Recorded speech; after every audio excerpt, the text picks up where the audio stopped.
और मोहम्मद वाले मोहम्मद मुक़द्दस सलावत।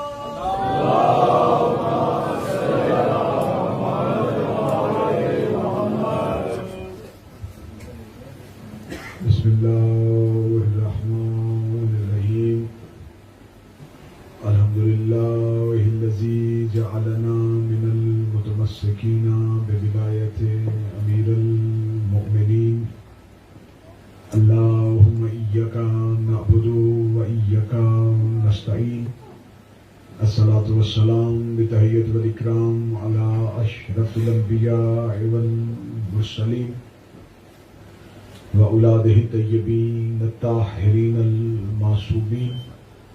सुम्मा सलातु वस्सलामु अला अल सदीक़तुल मुबारका अल राज़ियतुल मर्ज़िया आलिमतु गैरे मुअल्लिमा मुहाफ़िज़तुन नबुव्वा व नाशिरतुल विलाया उम्मुल किताब उम्मुल कुरान उम्मुल अनवार उम्मुल अलूम उम्मुल हुदा उम्मुल हसन उम्मुल हुसैन उम्मुल मोहसिन व उम्मे अबीहा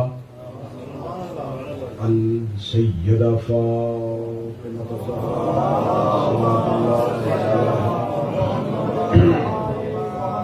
व लअनल्लाहु तआला अजमईन।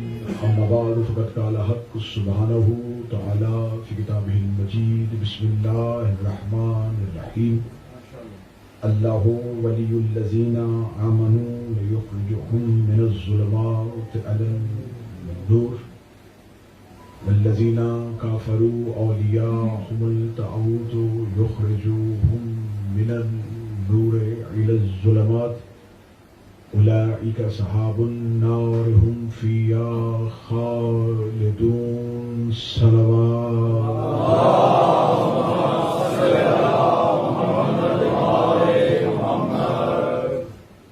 थोड़ा थोड़ा अगर आप अपनी जगह से आगे तशरीफ ले आए तो जो पीछे साहबान खड़े हैं उन्हें अज़ान के सफ में बैठने की मौका मिल जाए।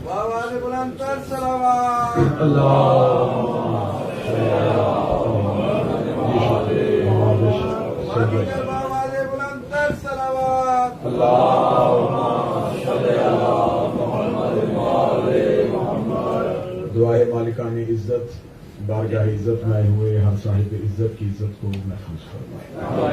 आका दादी से इबादत का बेहतर से बेहतर अजर अता फरमाए। जितने कदम चल के आए हैं एक एक कदम के सदके बेइंतहा अजर अता फरमाए। हमारी मजालस हमारी अज़ादारी का मकसद खुशनूदी सैयदा है। मेरा मालिक हमें खुशनूदी सैयदा नसीब फरमाए। शहजादिया कौनैन दुनिया के किसी गम में न रुलाए। हमें खातिमा बिल अकीदा और बिल ईमान नसीब फरमाए। मौत की हिचकी हो ज़ुबान पे विर्दे अलीयुम वलीउल्लाह जारी फरमाए। कब्र की पहली रात हो ज़ियारत अमीर नसीब फरमाए। क़यामत की सुबह हो शफ़ाअत शबीर नसीब फरमाए। एक मोमिना वालिदा शाहनवाज अलील हैं, हॉस्पिटल में ज़ेर इलाज हैं। आज के इस जिक्र का सदका इमाम हुसैन अलैहिस्सलाम के आखिरी सजदे का सदका मौला उन्हें आज की रात शिफा अता फरमाए। इसके अलावा जितने मोमिनीन और मोमिनात आपके जानने वाले या वो मोमिनीन जिनके नाम हम तक नहीं पहुंचे वो अलील हैं, मेरा मालिक उन्हें सेहत कुली अता फरमाए। मेरा मालिक हर अलील वलीउल्लाह पढ़ने वाले को हर तरह के शर खौफ बीमारी वबा से हमेशा के लिए महफूज फरमाए। हमारे आका मौला को ज़हूर में ताजील फरमाए। दुआएं कबूलियत तक पहुंचाएं। जितनी मुमकिन हो सके उतनी मुमकिन बुलंद सलवात तिलावत फरमाए।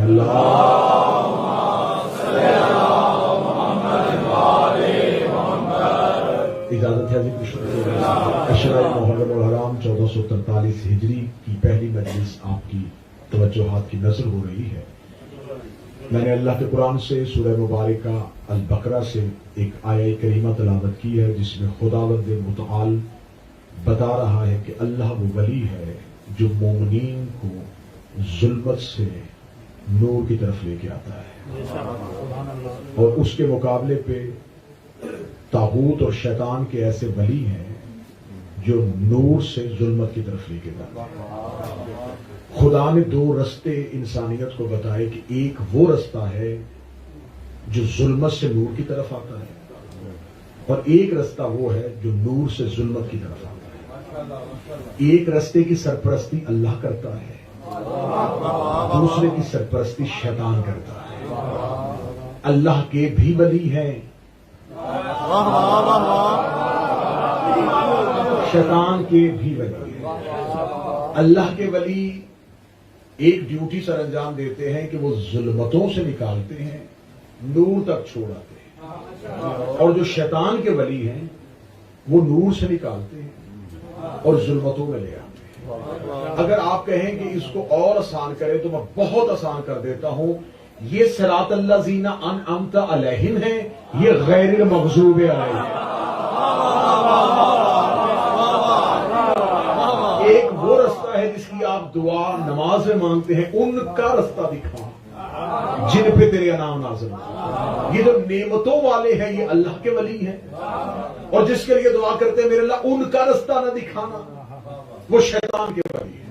इसका मतलब कि खुदा कुरान में कह रहा है कि पहला जो अल्लाह सरपरस्ती करता है, अल्लाह जो वली है, वो ये काम करता है कि अल्लाह जुल्मतों से निकालता है, नूर की तरफ लेके आता है। इसका मतलब जो भी अल्लाह का वली होगा वो जुल्मत से निकालेगा, नूर की तरफ लेके आएगा, अंधेरे से निकालेगा, रोशनी की तरफ लेके आएगा, तारीकी से निकालेगा, रोशनी की तरफ लेके आएगा। इसका मतलब है जो अंधेरे से निकालता हो उसके लिए जरूरी है कि वो खुद अंधेरे में ना रहता हो।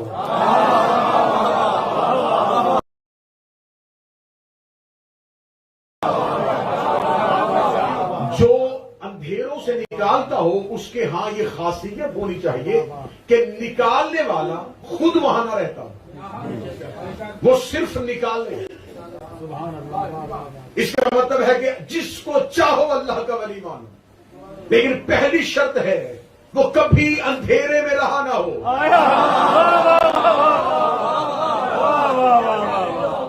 उसने जिंदगी का एक लम्हा भी अंधेरे में ना गुजारा। अंधेरे से मुराद ये नहीं है कि चिराग का बुझ जाना, अंधेरे से मुराद है, जुल्मत से मुराद है जहालत। उसने एक लम्हा भी जहालत में ना गुजारा। और ज्यादा आसान करूं, उसने कभी अल्लाह के सिवा किसी को सजदा ना किया।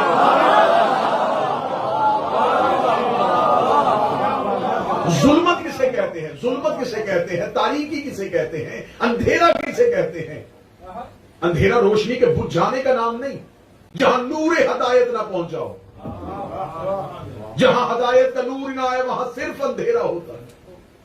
अब अगर मैं ये कहूं कि जो अल्लाह के वली हैं दो है चीजें, एक नूर एक जुल्मत, एक रोशनी एक अंधेरा, इधर से उधर लेके जाते हैं। अब नूर की तरफ जाना, अब हमेशा चीज अपनी जिद से पहचानी जाती है। हमेशा चीजों की पहचान जिद से होती है। मसलन अगर मैं कहूं कि इस वक्त बाहर रात है तो इसका मतलब है कि दिन नहीं। अगर मैं कहूं कि रात बाहर रात है तो कोई बंदा नहीं कहेगा कि ऐसा दिन है कि नहीं है। उसे पता है कि जब रात है तो दिन नहीं है, जब सूरज है तो चांद नहीं है, जब रोशनी है तो अंधेरा नहीं है।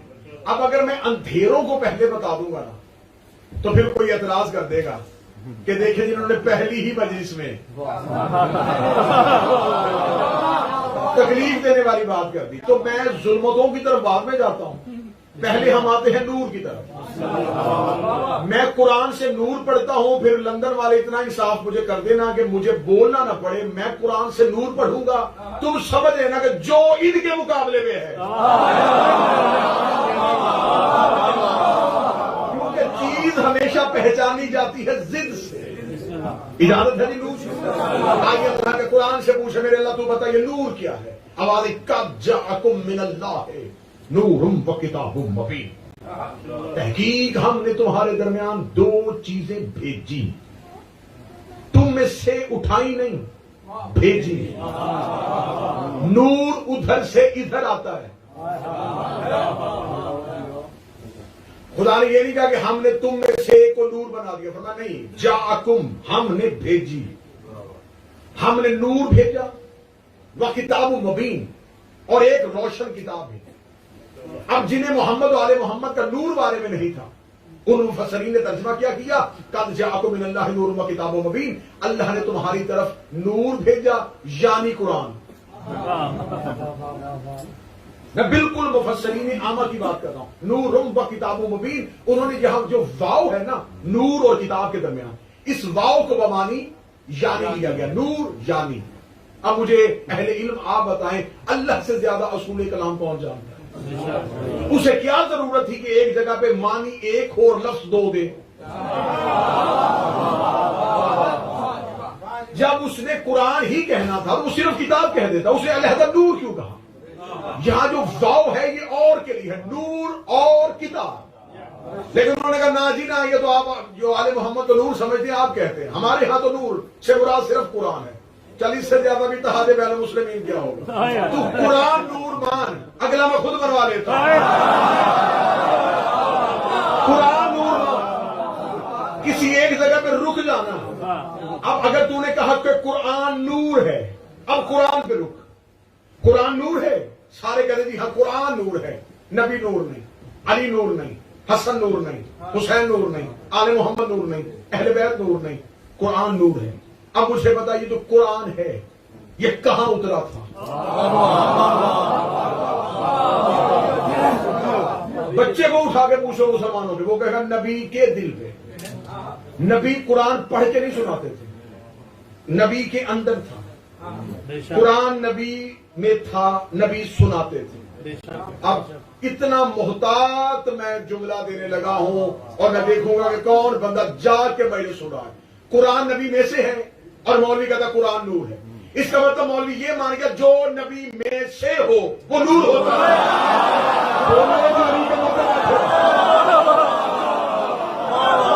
मैंने पहले कहा था कुरान नूर मान, अगला हम खुद बनवा लेंगे। इसका मतलब कुरान नबी में से,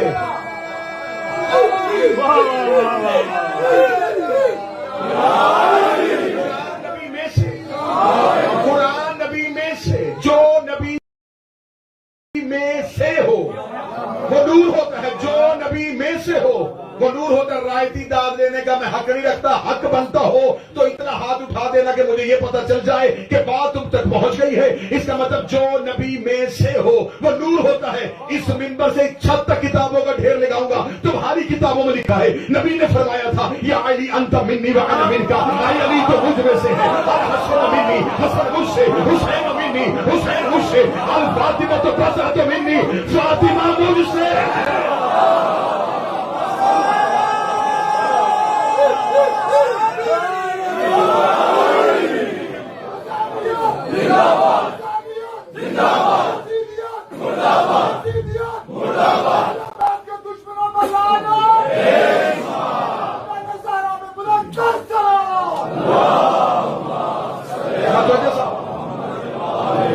कुरान नबी में से, कुरान नूर, अली नबी में से, हुसैन मुझसे, फातिमा मुझसे, हसन मुझसे, जो नबी में से हो वो नूर होता है। अच्छा मुझे मेरा मजमा बोल के बताया कि कुरान से पहले अल्लाह ने कितनी किताबें उतारी? तीन। पूरी जिम्मेदारी के साथ जुमला कहने का, तीनों किताबें किसी भी नबी के दिल पे नहीं उतरी। जितनी तौरात, अंजील, जबूर ये उन नबियों के हाथों पे आई, लोह की सूरत में आती थी। आज से लोह आती थी, नबी लोह पढ़ता था, उम्मत को सुना देता था। कोई किताब किसी भी नबी के दिल पे नहीं आई, हाथों पे आई। अब जो उर्दू समझते हैं ना उनके लिए उर्दू अदब का बेहतरीन जुमला बोलना, जो नबियों के हाथों में आई थी वो उम्मत के हाथ लग गई।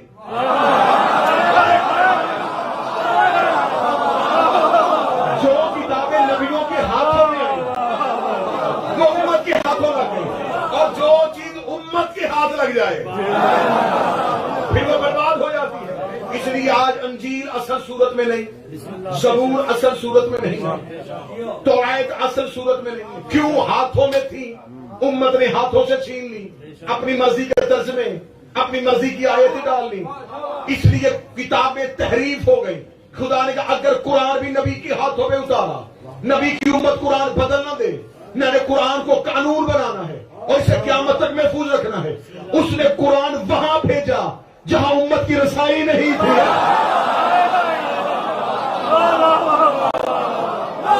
कल्बे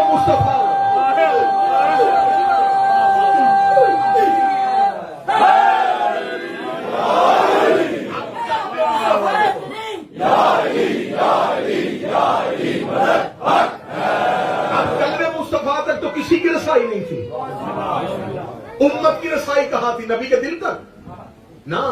उम्मत की रसाई कहां? उम्मत कहां बैठती थी? नबी के कदमों में। कुरान आया नबी के दिल पे।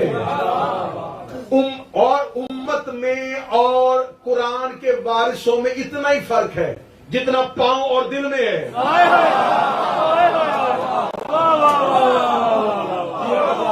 उम्मत की रसाई पांव में, वो तो कदमों में बैठना फख्र समझते थे। वो तो कहते थे नबी के कदमों पे जान कुर्बान। कुरान दिल पे आया, उम्मत कदमों में बैठी थी। फिर मुझे जुमले की कीमत एक बंदा दे, लेकिन दे जरूर। उम्मत में और अहले बैत में इतना फर्क है। उम्मत नबी के कदमों में बैठती थी, आले मोहम्मद नबी के सीने में बैठते थे।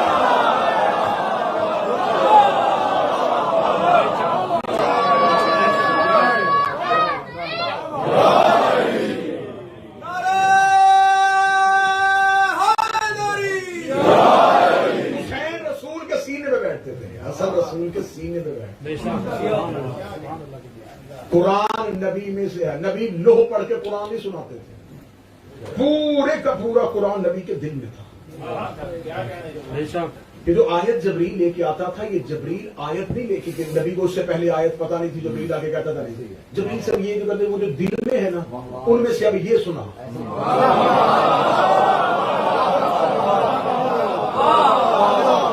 जबरील सिर्फ पैगाम लेके आता था। अगर जबरील आयत लेके आता तो इसका मतलब आयत जबरील के पास पहले आती, नबी के पास बाद में आती। फिर जो अहले जुबान बैठे उनमें से कोई एक बंदा सदर की कीमत देते, जबरील के फरिश्ते को भी नहीं पता होता था कि क्या कहने वाला। कुरान पूरे का पूरा नबी के दिल में था।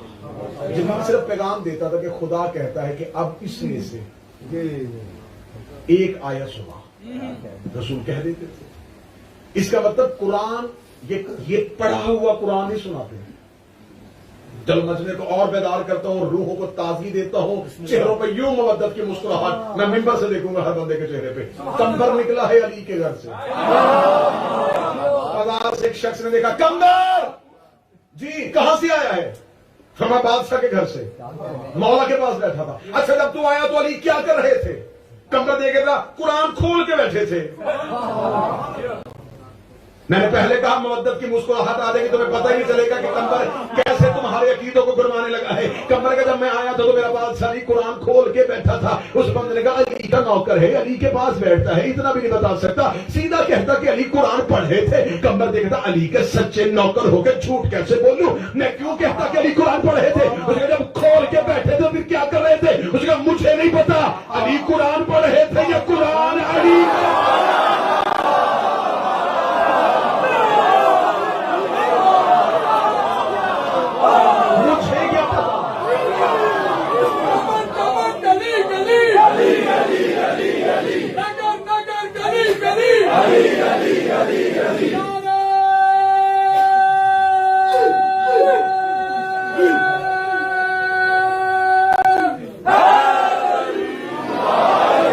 मुझे क्या पता कुरान अली पढ़ रहा था। ये अली कुरान। हम क्या कहते हैं? हम कुरान को कहते किताब, क्योंकि हमारे यहां उर्दू में अल्फाज की कमी है। हम किताब से मुराद ले लेते हैं कि लिखी हुई किताब, लिखी हुई चीज, उसको किताब कहते हैं। कुरान हमें लिखा हुआ मिला इसलिए हमने इसे किताब कह दिया। लेकिन कुरान नूर है जो नबी के कल्ब पे उतरा, और इसलिए खुदा कुरान में कहता है इस कुरान के अंदर एक छुपी हुई किताब है। यमसहु इल्लल मुताहिरून, जिसे सिवाय मुताहिरून के कोई नहीं छूता। ताहिर के नहीं, मुताहिर, ताहिर और है, मुताहिर और है। जो पाक हो उसे ताहिर कहते हैं, जो पाक करे उसे मुताहिर कहते हैं।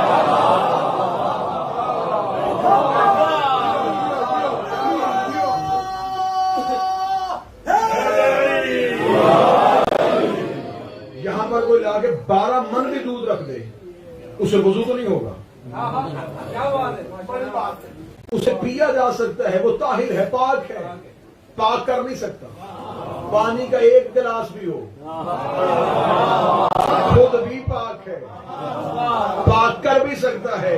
इतना फर्क होता है नबियों में और अहले बैत में, वो खुद पाक होते हैं। आले मोहम्मद ऐसे हैं जिसको चाहे अलैहिस्सलाम बना देते हैं।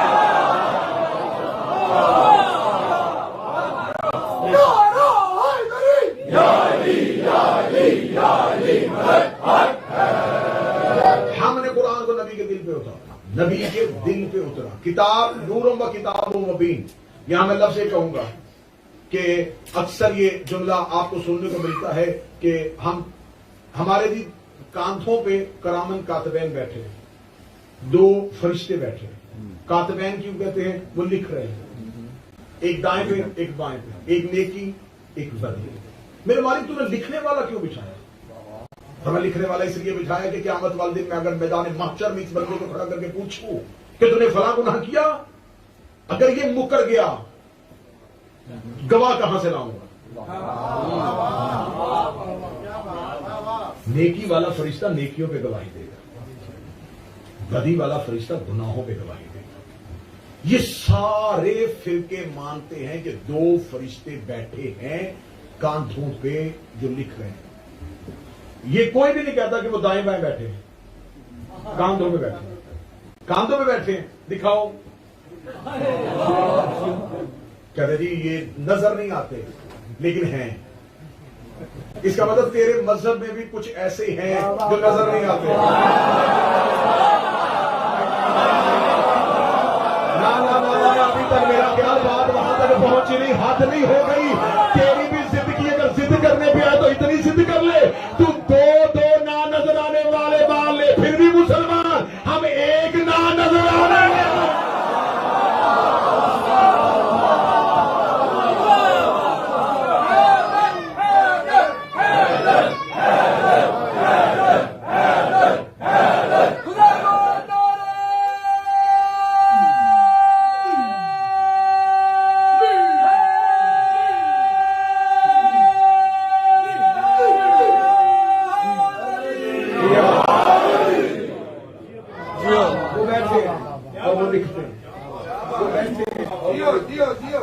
वो क्या करते हैं जी? वो लिखते हैं। तो बाकी फरिश्ते क्या करते हैं? वो कहते नहीं, उनकी ड्यूटी उन्होंने सिर्फ लिखना है ताकि क़यामत वाले दिन गवाही दे सके, इसने ये नेकी की थी, इसने ये गुनाह किया। इसलिए खुदा ने ये नहीं कहा कि वो तुम्हारे दाएं बाएं चलते हैं, फरमाया वो तुम्हारे कांधों पे है। मेरे मालिक तो ये कहता तुम्हारे दाएं हाथ में है, तुम्हारे बाएं हाथ में है, तुम्हारे घर में रहते हैं, तुम्हारे साथ बैठते हैं। तूने कांधों का बाकायदा इशारा क्यों किया? वो शानों पे बैठते हैं, वो कांधों पे बैठते हैं। इंसाफ करना, जिगर का लहू देने लगा हूं। मेरे मालिक तूने कांधों का इशारा क्यों किया? तो मैं जाहिल उम्मत को समझा रहा हूं, इन्हें पता चल जाए कि गवाह हमेशा कांधों पे होते हैं, गवाह हमेशा कांधों पे होते हैं। जो तेरे कांधों पे वो तेरे गवाह, जो मेरे कांधों पे वो मेरे गवाह, जो मोहम्मद के कांधों पे।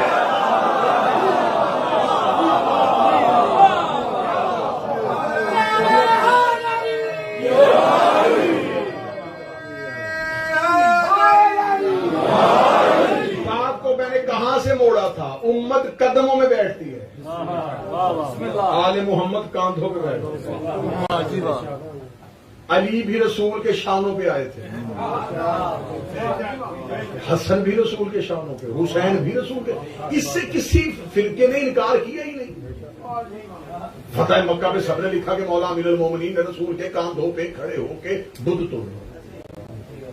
कहते वो इसलिए तोड़े थे कि बुत ऊंचाई पे थे। तेरी सादगी समझो, तेरी चालाकी समझो। वो ऊंचाई पे थे ना, तो रसूल का हाथ नहीं पहुंच रहा था, तो इसलिए अली को ये कोई फजीलत की बात तो नहीं है, वो बुत ऊंचाई पे थे। अच्छा, जो उंगली के इशारे से चांद और टुकड़े कर सकता है,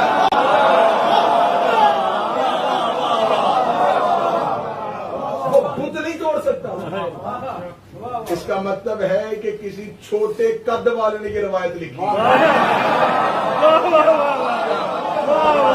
किसी मुअर्रख का कद छोटा है, किसी मुअर्रख की हसीयत छोटी है, किसी तारीख नवीस का अपना कद छोटा।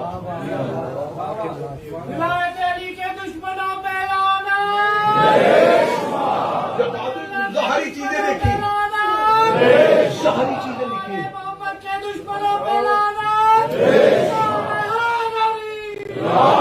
सिर्फ ज़ाहिरी चीजें लिखी। मौला अमीरुल मोमिनीन का लिखा वली मुबारक तारीख में, मौला अली का कल मुबारक छोटा। तेरी क्या मजाल है कि तू उसका कद नापे जो तौहीद का कद है।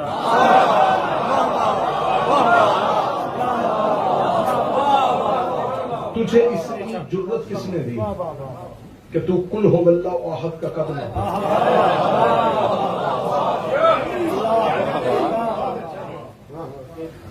अच्छा, तो मैं इसी फतह मक्का पे तुम्हें अली का हकीकी कद दिखाऊं।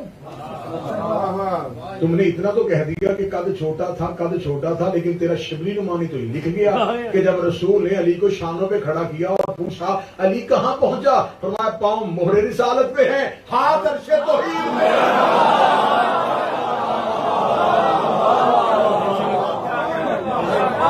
यहां पर यह जुमला लिख दिया कि फरमाया मेरा हाथ आसमानों पे है। वो कौन सा आसमान था जो मोहम्मद के शानों से ऊंचा था,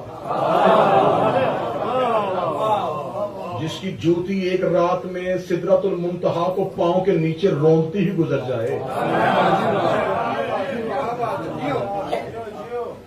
सीरत नगार से अली ना लेना, कुरान से अली लेना, मुअर्रख से अली ना पूछना। मुअर्रख ने तो जगह जगह गुस्ताखियां की है, जगह जगह तौहीन की है। कद छोटा था अली के, और अली की टांगे पतली थी, जितनी भी पतली थी किसी मैदान से उखड़ी तो है नहीं।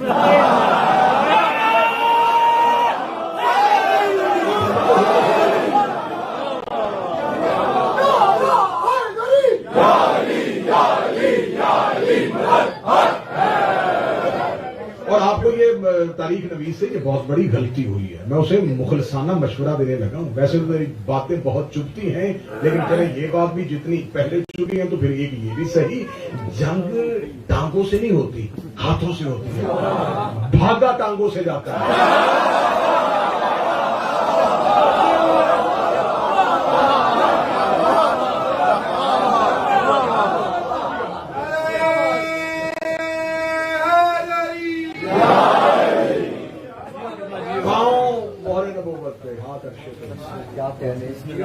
हमने कुरान को नबी के दिल पे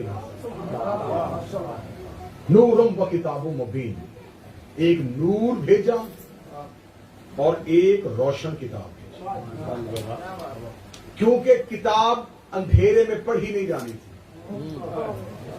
उसके लिए एक नूर चाहिए। अब क़यामत तक के लिए कुरान महफूज हो गया, किस वजह से? नूर की वजह से। जब तक कुरान सलामत है इसलिए कि नूर साथ बाकी। आज कुरान में कोई तहरीफ नहीं कर सकता, आज कुरान में कोई तब्दीली नहीं कर सकता, आज कुरान की आयतों को कोई बदल नहीं सकता। तर्जमे बदल दोगे, तफसीरें बदल दोगे, कुरान को नहीं बदल सकते, इसलिए कि वारिस मौजूद है। और नूर हमेशा किताब के साथ ऐसे रहता है। चले मैं एक और जगह पढ़ता हूं, खुदा कुरान में कहता अगर मैं इस कुरान को पहाड़ों पे नाज़िल करता, पहाड़ किसकी हैबत से रेजा रेजा होगा। अब ये कुरान ये अलमारियों में पड़ा है, अलमारी टूटी क्यों नहीं? इस वजह से ये कुरान रखा है, कुरान का वजन नहीं लिया जो हकीकत नूर था। मैं जुबान कटवाने के लिए तैयार हूं। अगर नहजुल बलागा में मौला अली का जुमला ना हो, खुदा ने कुरान में दावा किया, मैं अगर कुरान को पहाड़ों पे नाज़िल करता, पहाड़ इसकी हैबत से रेजा रेजा हो जाते। अली नहजुल बलागा में फरमाते हैं, अगर खुदा मेरी विलायत को पहाड़ों पे नाज़िल करता, पहाड़ उसकी हैबत से रेजा रेजा हो जाते।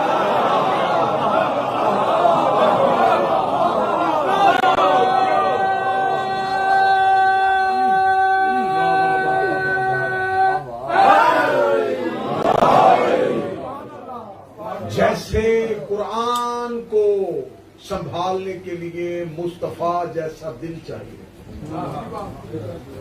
विलायत अमीर अल मोमिनीन को संभालने के लिए वो दिल चाहिए जो मुतहम्मल हो विलायत का।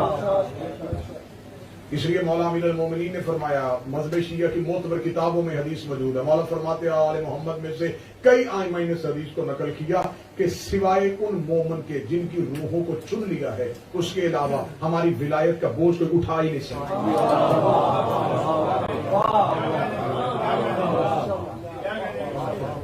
जैसी चीज हो ज़र्फ भी वैसा पाक होना चाहिए।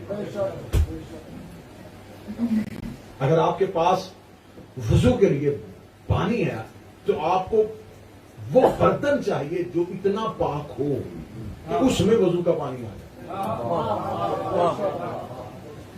इसलिए कि ये अक्ल का तकाजा है, ये कानून अक्ल है, ये तकाजा अक्ल है कि हमेशा मजरूफ ज़र्फ का पता देता है। जैसा मजरूफ होगा वैसा ज़र्फ होगा।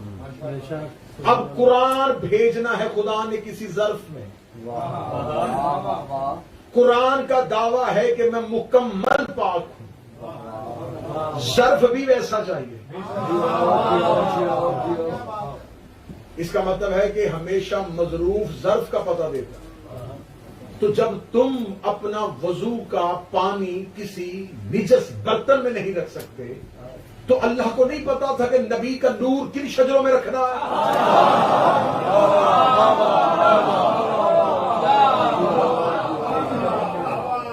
तुमने कहा कि मादल्ला सुम्मा मादल्ला, चचा मुसलमान नहीं थे, फला कलमा नहीं पढ़ा, तो ये नबी का नूर किन ज़र्फों में रहा?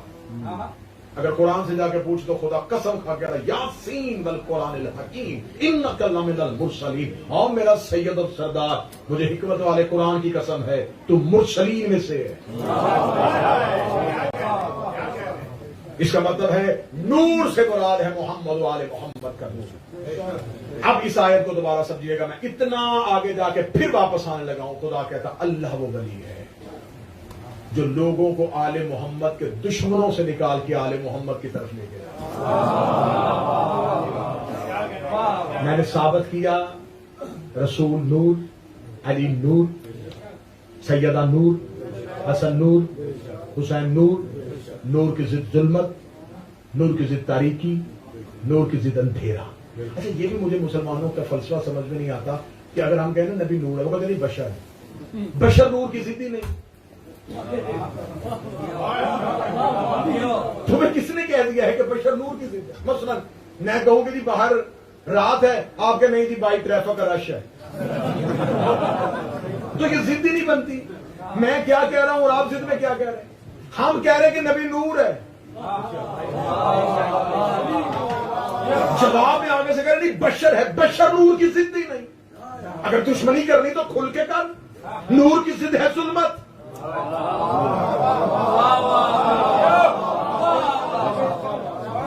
ना ना ना, रायती पर तो नहीं हम जाने देंगे। हमने कहा नूर है, अगर तो करनी है नबी से दुश्मनी, फिर नूर की जिद है जुल्मत, नूर की जिद है तरीकी। इसमें से एक लफ्ज नबी के लिए मुंतखब करके देख तो इस्लाम से खारिज होगा।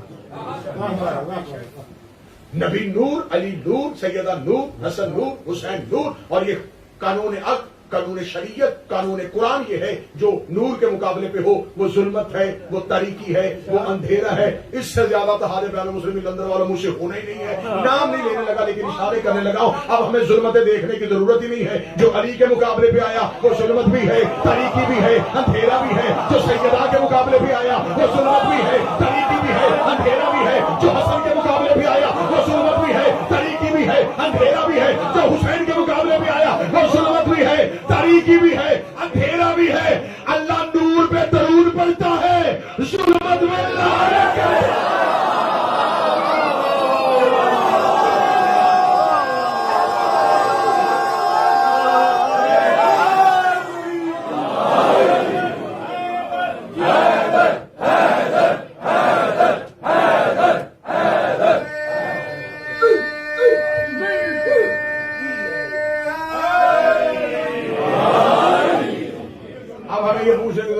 किसके मुकाबले पे आया?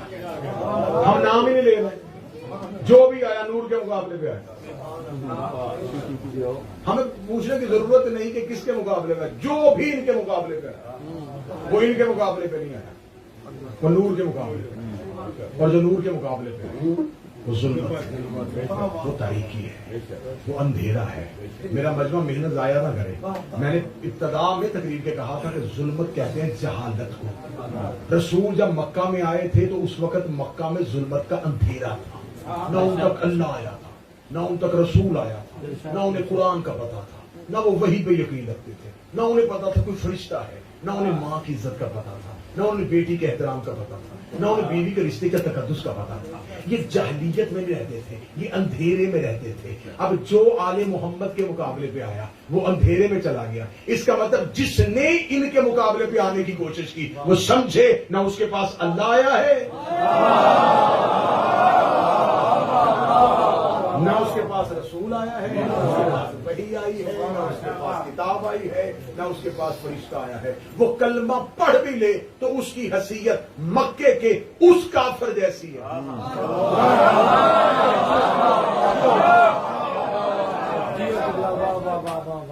कुफारे मक्का के पास क्या था? जुल्म। और जिसने कलमा पढ़ने के बाद इनके मुकाबले पे आया, तो अब आयत खुली नहीं अभी तक कि खुदा कहता अल्लाह इन्हें मक्का के जुल्मतों से निकालता है, मदीने के नूर की तरफ लेके आता है, और फिर जब ये आबाद हो जाते हैं फिर इसी नूर के मुकाबले पे आते हैं। शैतान इन्हें फिर दोबारा इस्लाम से निकाल के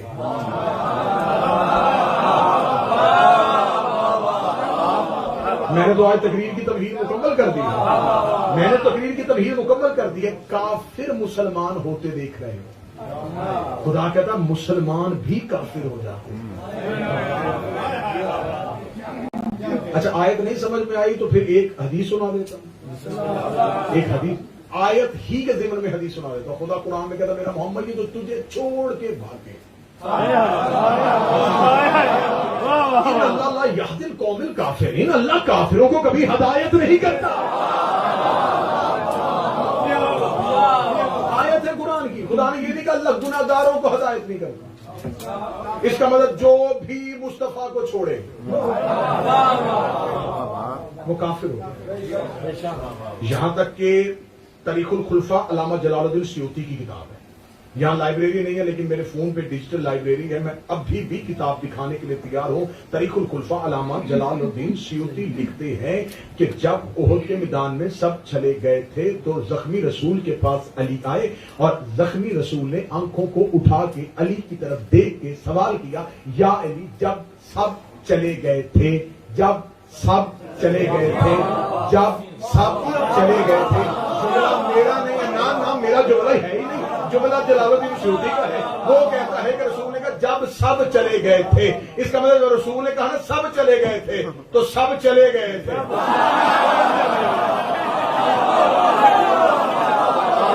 जलालुद्दीन सियूती का जुमला है, जलालुद्दीन सियूती कहता है जब सब चले गए थे तू क्यों नहीं गया। जुमला मैंने सब वाला नहीं सुनाना था, जुमला तरीकुल खुलफा से अली का निकालने लगा हो। अली देख के रसूल का माथा चुनकर अकफर था बादल ईमान, मैं ईमान के बाद काफिर हो जाता।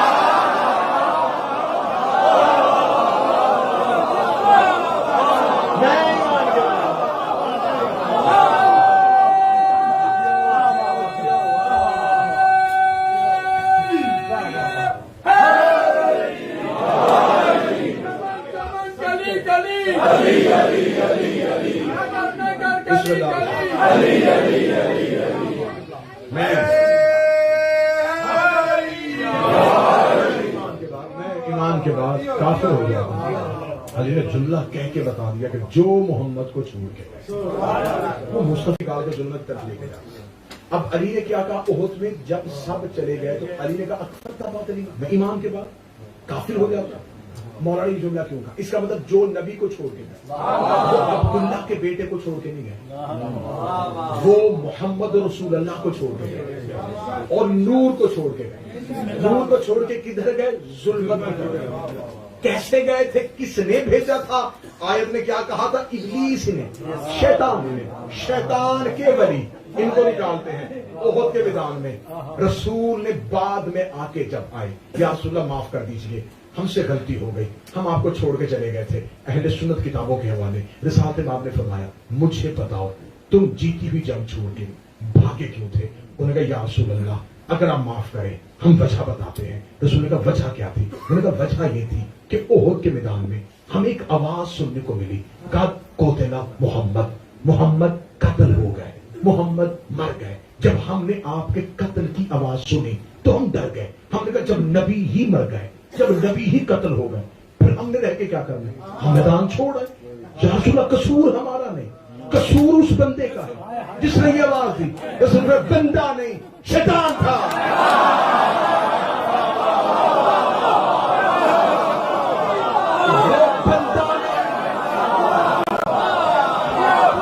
वो शैतान था जो तुम्हें कह रहा था कद को देना मोहम्मद। उसने तुम्हारे अकीदे देख लिए थे। वो तुम्हें जुल्मत से निकाल के जो मैं नूर की तरफ लेके आया था, उसने दोबारा नूर से निकाल के तुम्हें जुल्मत में फेंक दिया।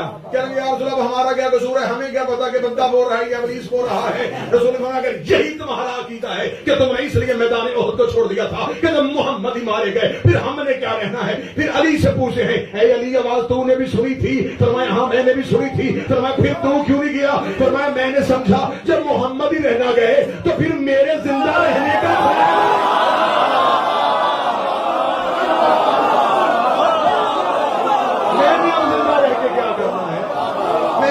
जिंदा रहूं।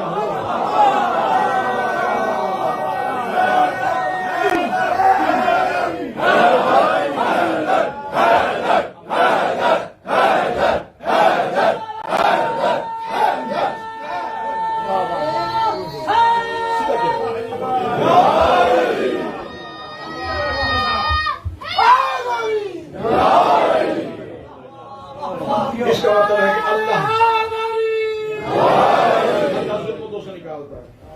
नूर की तरफ लेकर, शैतान नूर से जुल्मतों की तरफ। इसी मौजू पे बात चलती रहेगी और बहुत से राज आपके सामने पढ़े जाएंगे। कौन कौन कब कब कहां कहां जुल्मतों से नूर की तरफ आया और कौन कौन नूर से जुल्मत की तरफ आया। आज जब मुहर्रम की शब ढल गई, 2 मुहर्रम आ गई, चंद लम्हों बाद हुसैन करबला उतर जाएंगे। क्योंकि मजलिस शब को होती है तो इंशाअल्लाह कल की शब आमद करबला, वरूद करबला का मजमून पढ़ा जाएगा। आज की पहली रात मिंबर का तकाजा यह है, हुसैन का वतन से निकलना पड़ा। बड़ा मुश्किल था हुसैन के लिए वतन छोड़ना।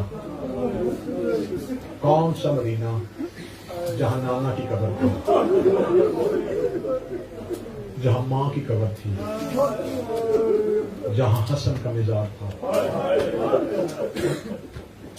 जहां नाना के हाथ की बनी हवेली थी, मां का हुजरा था। वो वतन छोड़ना बड़ा मुश्किल था हुसैन इब्न अली ने वतन छोड़ा। बस ज्यादा फजाइल पड़ गया, 8 या 10 मिनट का मुसाहिब सुनना। आले मोहम्मद के सहन में 28 रजब से पिछली रात, जिसे 27 रजब कहते हैं, दरवाजों को ताले लग रहे, सामान रखे जा रहे। पूरे 2 महीने तुम्हें एक लफ्ज सुनने को मिलेगा, जब भी अली की बेटी का नाम आएगा, जाकिरीन खुतबा वाइजीन कहते शरीकतुल हुसैन, हुसैन की शरीका। उसका मतलब ये नहीं कि सफर में शरीक थे, हुसैन की हर मंजिल पे शरीक थे। तो जी शरीकतुल हुसैन की इब्तिदा पढ़ने लगा हूं और फिर 2 महीने 10 दिन जब भी सुनो तुम्हें पता चले कि अली की बेटी आ रही है। क्या शरीकतुल हुसैन? हुसैन बहन के हुजरे के दरवाजे पे आए, जैसे रसूल ज़हरा के दरवाजे के बाहर सलाम करते थे। हुसैन ने वैसे ही सैयदा के दरवाजे पे सलाम किया। मां की तरह हया करते थे बहन का हुसैन। पर्दे के अंदर आके, हुजरे के अंदर आके खड़ी हुई अली की बेटी, बीबी ने अंदर से जो पहला जुमला कहा वो सदा जहां जहां बैठे हाय निकलेगी।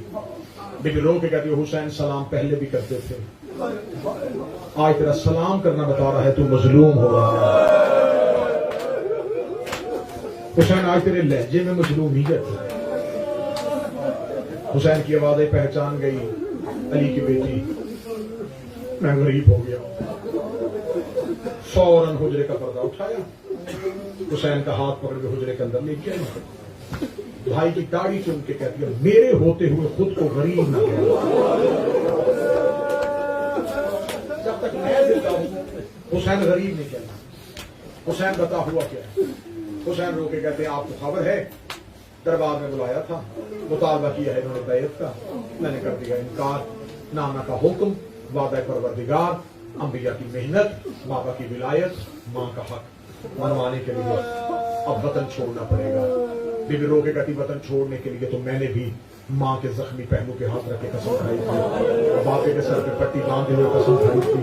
तो हुसैन इसमें कोई हादसा क्यों? हमने तो वादा किया था। तो हुसैन फिर रो क्यों रहे हैं? हुसैन रो के कहते कुछ मुश्किलें हैं सफर के लिए। रो कभी मुश्किल कुशा की बेटी हूं, क्यों मुझे मुश्किल बताओ? हुसैन रो कहते मैं घर से निकलूंगा मदीना से, मेरे सामने मंजिलें दो हैं। कातल जो मेरा है वो बैठा है शाम में, मेरी मंजिल है करबला। महाज दो हैं, एक करबला एक शाम।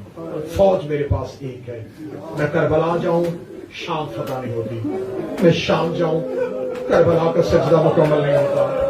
मेरे बाबा अली दो चीजें अधूरी छोड़ के गए थे। एक अली का खुतबा नामुकम्मल रह गया था, एक अली का 19 रमजान का सजदा नामुकम्मल रह गया था। मैं सजदा पूरा करूं तो खुतबा पूरा नहीं होगा, मैं खुतबा पूरा करूं तो सजदा पूरा नहीं होगा। अल्लाह जाने इतनी रूहानियत हो गई है मजलिस में, ऐसे लगता है कि किसी मासूम की आदत है। इतनी चीखों की आवाजें भी मैंने कुछ पढ़ाई नहीं बुलंद हो गई। अली की बेटी भाई के गले में बाहें डाल के भी तू ना हो, ऐसे कर आसान महाल तू रख ले, मुश्किल महाल तू दे दे। हुसैन ने तू कहां लड़ेगी? रो के भी तू बेटे लेके करबला से जाना, शाम जाने तेरी से।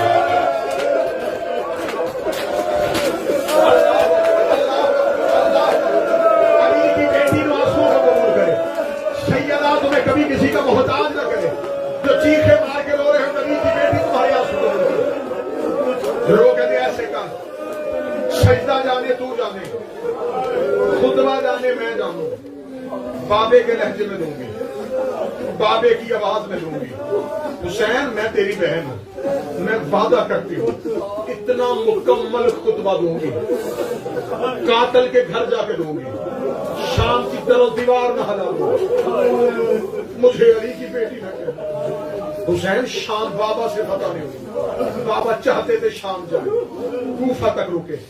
हसन चाहते थे शाम जाए, मजबूरन मदाइन जाना पड़ा। हुसैन तू ना घबरा, अगर शाम बाबा से और भाई से फतह नहीं हुआ मैं ज़ैनब फतह करूंगा, ऐसी फतह करूंगा। मैं कातल के घर जाके कातल को हरा दिया। हुसैन की आवाज मरहबा अली की बेटी, ऐसा ही होना चाहिए अली की बेटी को।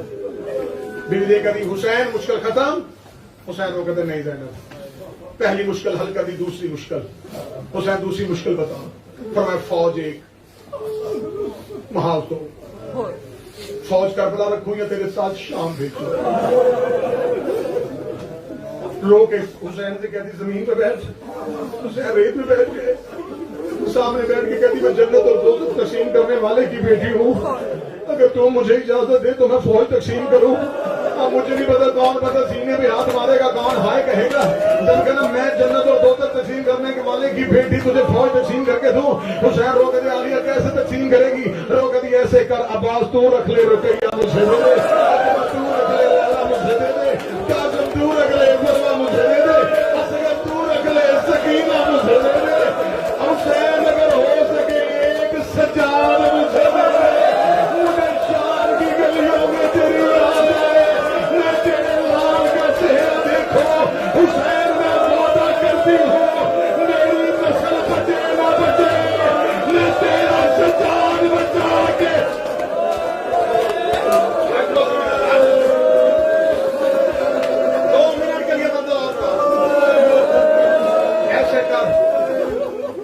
आसान महाज तेरा, मुश्किल मेरा। हुसैन मैं औनो मोहम्मद दे दूंगी, मैं सजाद को जलते खैमों से बचाऊंगी, मैं पत्थरों की बारिशों से तरफ सजाद लेके आऊंगी। हुसैन क़यामत तक दुनिया कहेगी हुसैन का बेटा, हुसैन का बेटा। क़यामत तक कोई नहीं कहेगा मैं ज़ैनब का बेटा हूं। मैं अपनी नस्ल कत्ल करवाऊंगी, मैं तेरी नस्ल बचाऊंगी। भाई की आंखों में आंसू, आवाज आई मरहबा ज़ैनब। मैंने महाज पूछा, तूने कबूल किया। मैंने फौज बताई, तूने तकसीम कर दी। अली की बेटी हुसैन की एक और मुसीबत, तूने कहती मुझे बता, मैं तेरी वो मुसीबत भी पूरी करूं। मुझे बादशाह हुसैन की इज्जत का तो मैं बावजूद कह रहा हूं, मेरे बस में होता मैं ये जुमला पढ़ने से पहले अपनी सांसें खत्म कर लेता।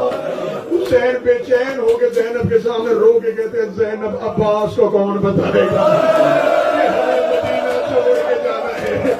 ज़ैनब मैं अब्बास को नहीं बता सकता। ज़ैनब अब्बास बाबे के जलाल का वारिस है। रो के कहती हुसैन हुजरे में बैठ, मैं अभी बताती हूँ। रो के कहती अम्मा फिजा गाजी दरवाजे पे ला, अब्बास आलिया के दरवाजे में बिस्मिल्लाह बीबी। ज़ैनब रो कहती अब्बास पहली और आखिरी बार कह रही हूँ, जो हुसैन कहता जाए वो कहता।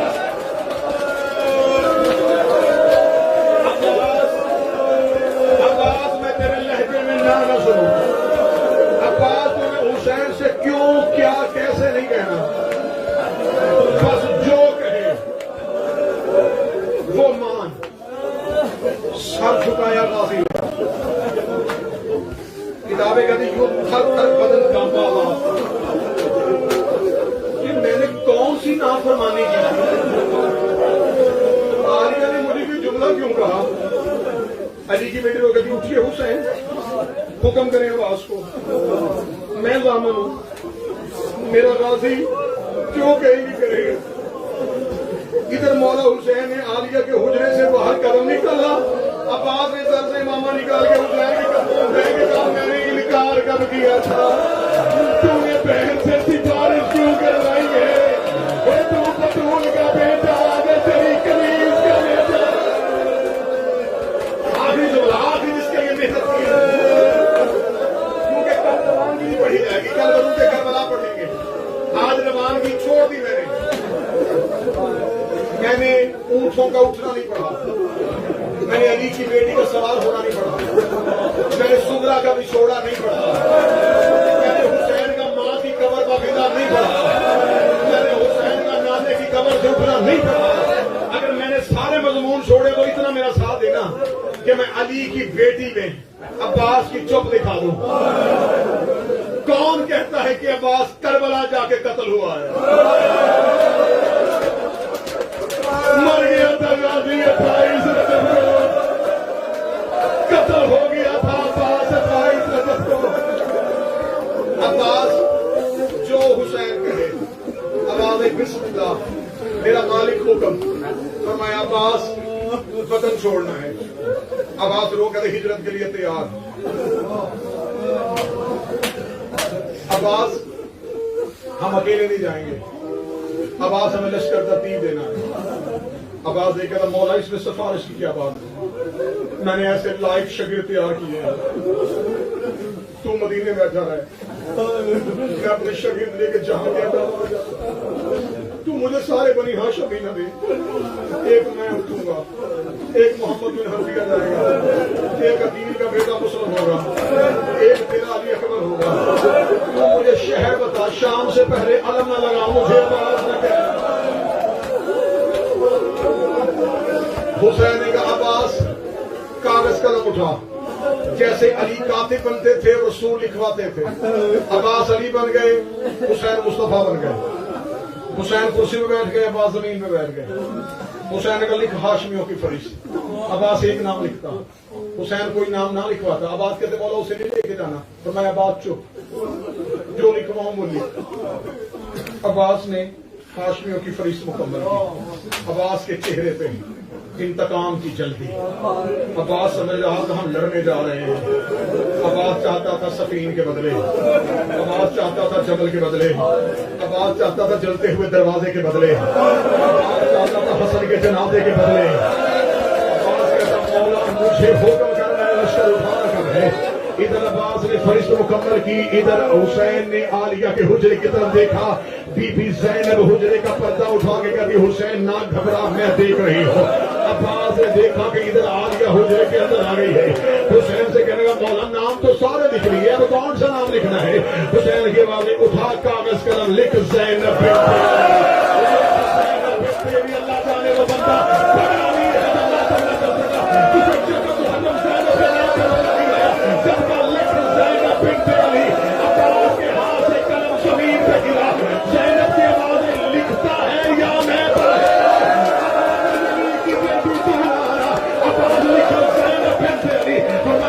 कलसोम बिन्त अली, अब्बास ने लिखा कलसोम बिन्त अली, तो मैं लिख रुकैया बिन्त अली। जब गाजी की बहन का नाम आया, रोक तो इनकार नहीं करता, इतना बता क्यों लेके जा रहा है? तो मैं इनकी चादरों ने नाने का दीन बचाना है। मैं आखिरी जुमला पढ़ के मैं छोड़ने लगा हूँ, तुम मातम कर सके तो करना। अब्बास का सिर्फ चादर चाहिए, चादर चाहिए। अब्बास उठा, रुकैया के हुजरे में गया, रुकैया